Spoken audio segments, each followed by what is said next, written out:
For more on the national dialogue, we are joined by Professor Kedibone Phago, political analyst and director at the School for Government Studies at the Northwest University. A very good evening to you, Prof. I mean, the National Convention leading to the national dialogue never really was going to be a simple task, but as we can see from the past 2 days, that is quite the understatement. Masa, good evening and good evening to the viewers at home. You are spot on. This is not really something that we can sweep under the carpet. South Africans are agitated by many social ills we are currently facing, and it looks like this is a massive opportunity for the people on the ground, the normal citizens, because we don't have a platform as opposed to political parties, to politicians, to the executives, to people who are in government or in our public representatives. So it is quite important that those who are organizing this kind of event and facilitating all the engagement need to mainstream the normal citizen as voices. But you are correct. It looks like both the executive, especially in this particular instance, the president, on his starting statements, opening remarks yesterday, were just completely off, and seemed that this government can be tone deaf completely, because for the utterances to indicate that he doesn't know why taps are running dry, it was just something, unheard of, unimaginable for any South African. So it is really questioning even the intention of where this is going to go. But I think it also gives us an opportunity as citizens to keep putting pressure on the government to make sure that they mainstream the actual issues that South Africans are raising. Prof, as you're also mentioning yesterday as well, the opening, and, it is quite something to see what the leadership does when it comes to this convention. To just before we started speaking, we heard also about, the deputy president had stepped out, and that also creating some skirmings as well at the convention today. But talking about those opening remarks as well, and I want us to look at the leadership as well, from the president to the deputy president too. The president said that we should be honored as South Africans to be a part of this convention. He also said if we know what hurts us, we can heal, and what divides us, then if we know what divides us, also we can unite as well. My point to you, Prof, is that your point about not reading the room and being out of touch as well, the deputy president seemingly taking off for a short while, the president himself, when he's starting off, saying we should be honored, and considering that today, for instance, is the 13th anniversary of the Marikana miners, how tone deaf would you say that is? Masa, I don't think we even have a proper description to South Africans to express the level of, indifference from our government. It is has gotten to extreme levels. To be a president, to be a member of the executive, the cabinet ministers, has a huge public responsibilities and roles, because essentially these are public representatives. So they have a ticket from South Africans to represent us in parliament, but also in the executive. So it means that their role is not necessarily to serve their interests or the interests of political parties. And for me, this was it could be a missed opportunity for even the executive if they are not going to listen to what the ordinary South Africans have to say to them about the frustrations we are having.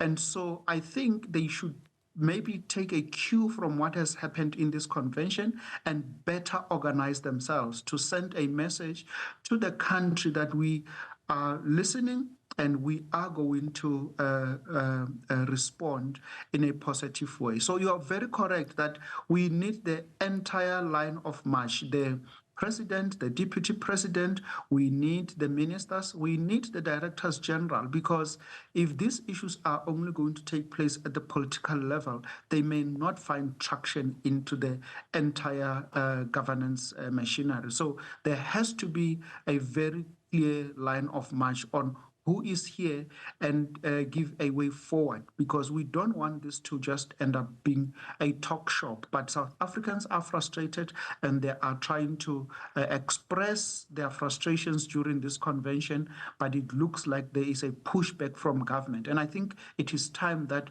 we find other ways and voices from the media, from the civil society, to demonstrate the intensity and the level of frustration we are having as South Africans across the sectors of our society.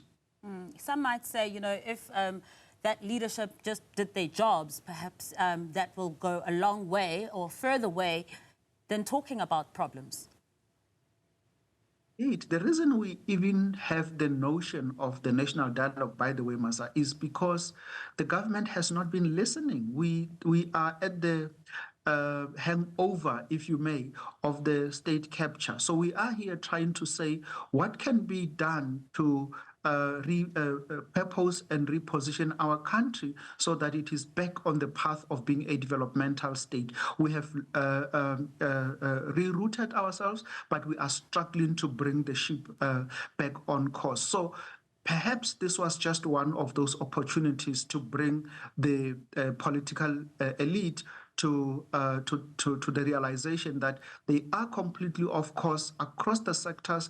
Everybody is crying. Our infrastructure is crumbling. Service delivery has completely collapsed across the spectrum, and they are coming here to be pushing back instead of listening to our frustrations and the extent that their lack of leadership is actually impacting us on a day-to-day basis.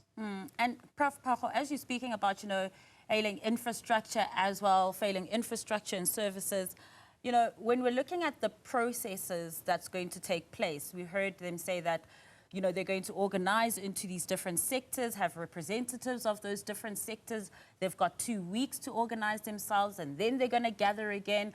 And while all the logistics and nitty-gritties and, you know, ticking of the boxes is going on, for instance, you know, we've got a Home Affairs building that was burned down this week in Gauteng, in Germiston. We've got a situation that's a ticking time bomb when it comes to transport services in Gauteng, specifically in Soweto, what we saw happening this week at Maponya Mall.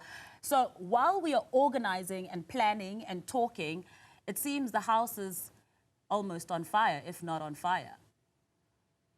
Indeed. And I think, and that is just one part of it, right? That as a society, we are experiencing all these challenges. And the other part is, where is government? Because the fact that we are organizing a national dialogue does not mean that our security sector, our police, the military should be sitting at their laurels and say we are waiting for the outcomes, but they are employed and need to be very proactive. But I think maybe this is just an indication of the collapse of our safety and security in the country, and perhaps the government should, from their side, should be very well organized and bring all the clusters to come and participate fully, and also respond to the discussions and say, these are our strategies, these are our timelines, and we are trying to address those issues. We are never seeing those issues, Masa. All we hear and see is, political statements and utterances that are really very meaningless to an ordinary South Africans. Because what we are interested in, as you rightly point out, is that I want to go to the mall and go back home safe. I want to go around the country, drive on the country's roads. I don't want to see potholes. And there is no reason. Many of the problems we are facing for no apparent reason whatsoever, except the fact that we have a political elite that has lost a system of accountability completely. So it tells us that as citizens, we need to mobilize one another in one form or the other to put this pressure on government, especially during these conversations around the national dialogue issues. Prof. Phago, always such a pleasure to get your insights. Appreciate your analysis with us this evening.